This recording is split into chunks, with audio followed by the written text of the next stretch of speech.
Ó, esse é o primeiro problema, tá? A carga Q que uma pequena esfera contém inicialmente, da carga aqui, né? Uma parte Qzinho é transferida para uma segunda esfera situada nas proximidades, né? As duas esferas podem ser consideradas pontuais, cargas pontuais.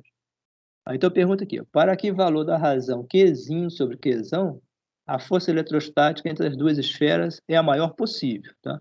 Então, esse aqui é um problema típico que envolve transferência de carga entre dois objetos, né?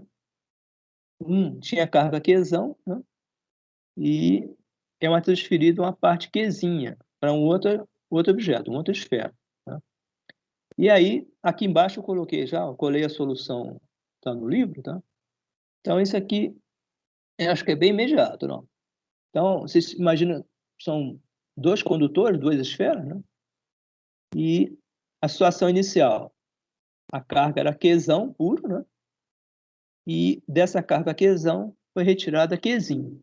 O Qzinho vai para um outro condutor e no original resta Qzão menos Qzinho. Então, agora, a pergunta que é importante é essa aqui, ó. Ele quer saber para que valor da razão a, a, a força entre as duas esferas é a maior possível, tá? Então, é questão só de manipular a lei de Coulomb, né? E essas informações, tá? Então, você veja que é bem aqui, esse mais ou menos imediato. Ó, depois da transferência, vai ter Qzão menos Qzinho e Qzinho, tá? Evidente, né? Agora que o módulo da força pode ser calculado, né? Sem nenhum problema, né? K, Q1, Q2 sobre R2, né? Então, nada de novo. Agora a questão é identificar quem é Q1 e Q2, tá? Uma delas, né, vai ser o Qzinho, tá? Aqui ele chamou de Q2, né? Dá para ver aí, né? O Q2 ele chamou de Qzinho e o Q1 é a diferença, né, entre o que tinha antes e depois da transferência. Q1 virou Qzão menos Qzinho, né? E depois expressou a força de Coulomb, essa aqui, né, com as informações aqui específicas, né? A constante K, nesse caso, não tem muita relevância, e calculou a força, tá? Então, o módulo da força ficou uma expressão, uma função quadrática aqui, ó.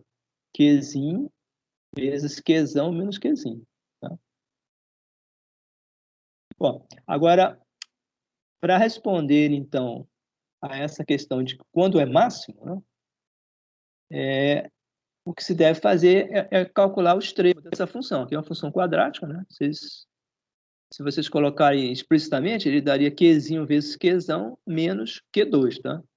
Se vocês olharem isso aqui é uma parábola invertida, né? Uma parábola com a concavidade para cima, uma parábola assim, ó, dessa forma, tá? E vocês podem ter, inclusive, talvez, se quiserem, não precisa nem usar, por exemplo, o cálculo, né? Cálculo diferencial, mas poderia, por exemplo, traçar o gráfico, tá? Se vocês traçarem o gráfico, vocês vão ver, ó, que para Qzinho igual a zero, ele vai estar no extremo, a força é zero, tá? Nesse extremo de cá. Dá para ver onde está o mouse aqui. Agora, se vocês pegarem, forem aumentando o valor do Qzinho, a parábola vai crescendo, né? E depois, quando o Qzinho for igual ao Qzão, dá zero novamente, tá? Então, vai ser uma parábola nesse formato assim, ó, tá? Então, se vocês olharem por argumento de simetria na parábola, vocês vão ver que a solução só pode ser, para o máximo, Qzinho metade do Qzão, tá? Isso se vocês traçarem o gráfico da parábola. Agora, fazendo como ele fez aqui, vocês podem simplesmente calcular a derivada, tá, da força em relação a Qzinho e igualar a zero, tá? Aí vocês lembram que tem aqueles outros critérios, né? Nesse caso aqui, vocês vão ver que, como ela é côncava para baixo, ela automaticamente satisfaz aquelas condições de máximo, né? Você tem que calcular a derivada segunda, ver se é negativa, etc. Mas, então, derivando, então, essa função, f de q é a derivada, esse primeiro termo, ó, derivada de qzinho, qzão, da qzão, e o outro termo fica menos qzinho ao quadrado, a derivada dá menos 2q, tá? E aí vocês igualam ela a zero, tá? E vai dar qzinho, ó, é qzão sobre 2, tá? Então, agora é claro que, em princípio, você não sabe se é máximo ou mínimo, né? Se, no caso só da derivada, você teria que ver o sinal da derivada segunda, tá? Então, derivada segunda, se vocês calcularem, ela vai dar menos 2, tá?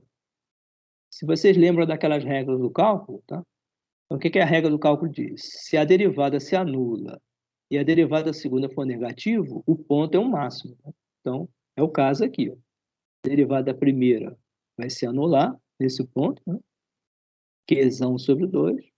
E a derivada segunda vai dar menos 2. Então, nessa situação, a função tem um máximo no ponto, tá? Então, ó, você consegue responder a questão aqui, ó. Para que valor do Qzinho a força entre as duas é a maior possível? Então, a resposta qual é?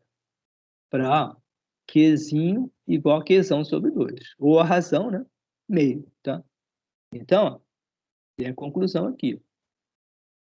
A força que as esferas exercem uma sobre a outra é máxima quando as cargas das esferas são iguais, tá?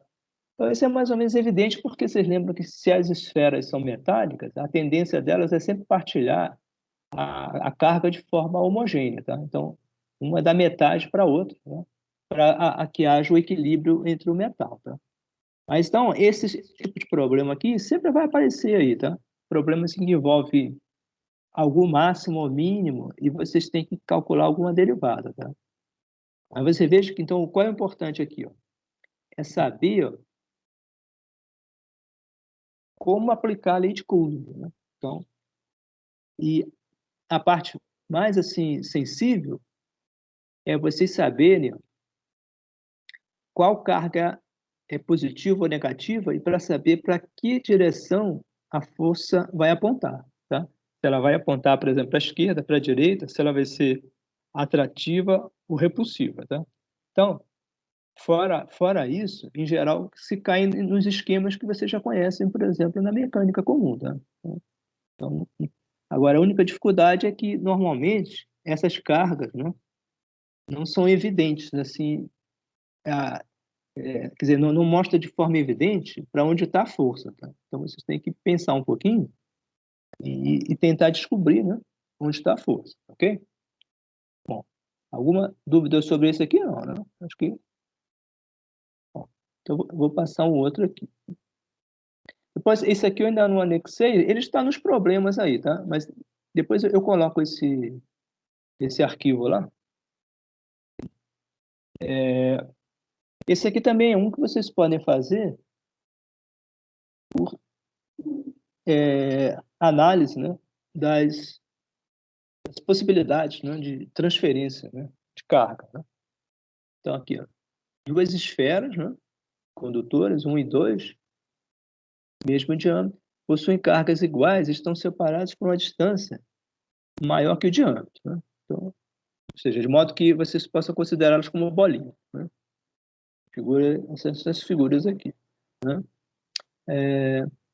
A força eletrostática que a esfera 2 está submetida devido à presença da esfera 1 é F. Então, essa aqui. Aí elas formam um par, F menos F. Então, significa o quê? Que elas têm a mesma carga, né? Então, as forças são de repulsão, né? Elas têm que estar com cargas de mesmo sinal, né? Pode ser até cargas diferentes, mas de mesmo sinal, tá? Então, acho que diz aqui, deixa eu ver aqui. Tem cargas iguais, já tá aqui, já tinha até esquecido. Então, duas esferas condutoras, né? Elas, na situação inicial, têm cargas iguais, né? E estão afastadas por uma certa distância, tá? Aí, na letra B, tem uma situação em que se encosta, né, uma terceira carga, essa parte aqui, se encosta uma terceira carga na esfera 1, tá?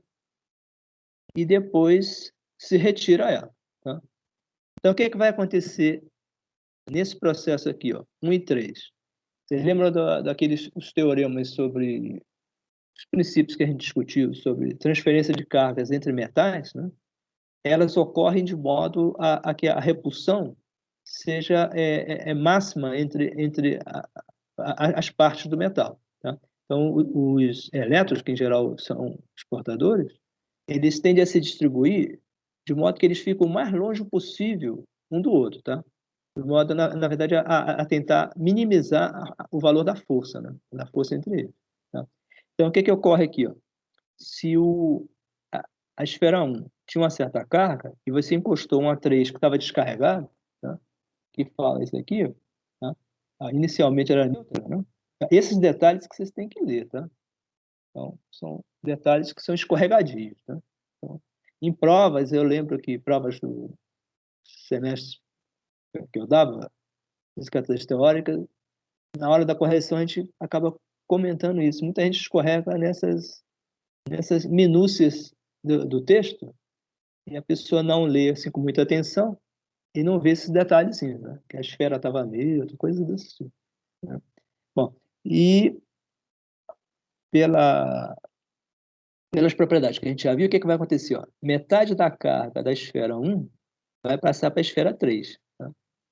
Então, se ela tinha, por exemplo, uma esfera Q sobre 2, né? Que, né? Ela tinha aqui, ó, se isso aqui tinha, né, Q sobre 2, né? Ela passa a ter, não, se ela tinha Q, passa a ter, então, depois, ó, Q sobre 2, né? Vou deixar a mãozinha aqui.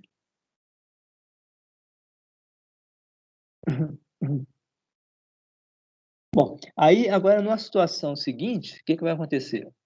Na situação C, a mesma esfera 3, que foi encostada na 1, vai ser encostada na 2, né? E aí ele diz que na situação final, no item D, as forças passam a ser F', tá? Entre 1 e 2. Tá? Então ele quer saber aqui, ó, qual é o valor da razão entre F' e F, ou seja, qual é o valor final de F' em relação a F. Tá? Então, ó, como é que vocês podem fazer isso aqui? Ó? É só uma questão de processar essas informações. Ó. O que vocês têm aqui de informação? Tinha a carga, por exemplo, Qzão, não, Qzinho, né? Chamar de Q. Chama a carga de Q. Ela é a esfera 1 original. Quando encostou a 3 passou a ter o quê? Q sobre 2, e a 1 ficou com Q sobre 2. Ó. Então, aqui acho que ele vai dizer isso aqui. Né? Tá? Cada um, ó, ficou com Q sobre 2. Né? Agora, quando ele encostou novamente agora a esfera 3, na esfera 2, o que vai acontecer? Ó? Vocês lembram que na situação original, a esfera 2 tinha a mesma carga que 1. Então, se supôs que a 1 tinha Q, a 2 também vai ter Q, tá? Porque a situação inicial não foi alterada. Tá? Agora, como a 3 já tem Q sobre 2, quando ela encostar aqui, o que vai acontecer? Cada uma vai passar a ter o meio termo entre Q e Q sobre 2. Tá? Então, a carga total é Q mais Q, que é 2 meios de Q, mais meio Q. Somando as duas vai dar 3 meios, né? Deixa eu ver se tem aqui um lugar. Somando as duas, bom, não está aqui. Mas a soma das duas dá 3 meios, tá? E o valor médio quanto dá? O valor médio dá 3 quartos. Né? 3 meios, metade de 3 meios dá 3 quartos. Ó. Então, a carga no final vai ser 3 quartos. Tá? Então, agora, como é que vai calcular essa força F'? O que vai restar aqui? Você vai ter a carga 1 com um valor que foi dado no item B por Q sobre 2. Ó. Carga 1, ó, Q sobre 2. Isso? E a carga 2 vai estar com quanto? Vai estar com 3/4. 3/4 da carga. Lembra que foram dois processos. Ó. Primeiro, essa aqui ganhou Q sobre 2, depois encostou aqui, ó, ela ganhou mais um pouquinho aqui. Ó, tá? Aí ela ficou com 3/4 de Q. Cada uma ficou com 3/4 de Q. Retirada a 3, sobra uma força de repulsão entre elas, que pode ser calculada agora diretamente. Ó. A esfera 1 vai ter Q sobre 2, e a esfera 2, ó, a esfera 2 vai ter 3/4 de Q. Fazendo essa continha aqui, vai dar só multiplicação, tá? Vai dar ó, 3/8, né? E como os módulos são todos iguais, ó, fazendo a razão deu 3/8 ou 0,375, ok? Então, esse problema é um problema bastante qualitativo, né? Mas esse é um problema que pode ser bem interessante assim, para questionários sobre parte qualitativa, tá? São sempre dessa forma, tá? Se coloca um montão de cargas, né? E se faz vários processos de transferência, encosta uma na outra, tira, tal. E no final se pergunta qual é a força, né? Qual é a força, tá? Entre elas. Então, se vocês forem seguindo a trilha, né? Com bastante atenção, chega tranquilamente a resposta sem nenhum problema, ok? Alguma questão aí sobre isso? Acho que não, né?